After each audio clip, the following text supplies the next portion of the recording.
तुम्ही लग्नाच्या शॉपिंग साठी 20,000 रुपये द्या. झालं सुरू. गेल्या महिन्यात तर तुला साडी घेऊन दिलती की नवीन. अहो मग काय झालं, दिवाळीत पण तीच साडी घातली होती आणि आता लग्नात पण तीच साडी घालू. त्या साडीवरचे फोटो सगळ्यांनी बघितले. हा मग तुझा भाऊ पण येणार ना लग्नात मिरवायला, मग त्याच्याकडनं घे की साडी. माया का उरावर बसल्या सारखं. तिला खर्च काय कमी आहे काय? असंच असतं लव्ह मॅरेज नंतर. नुसत्या मोठ्या मोठ्या गोष्टी फेकायच्या, बडी बडी बाता आणि ढुंगण खाई लाता.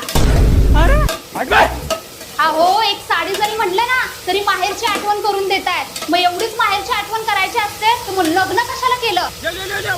हा मला कुठं माहित होतं तो अंबानीच्या औलाद आहे. साडीवर साधा एक फोटो जरी काढला त्या साडीला परत तो हात नाही लावणार. आणि आम्ही एका साईडला 10-10 वर्ष काढतोय. मी जर अंबानीची पोरगी असती ना तर तुमच्यासोबत लग्न केलं नसतं. तोंड बघितलंय का आरशात नकट्या नाकाच्या?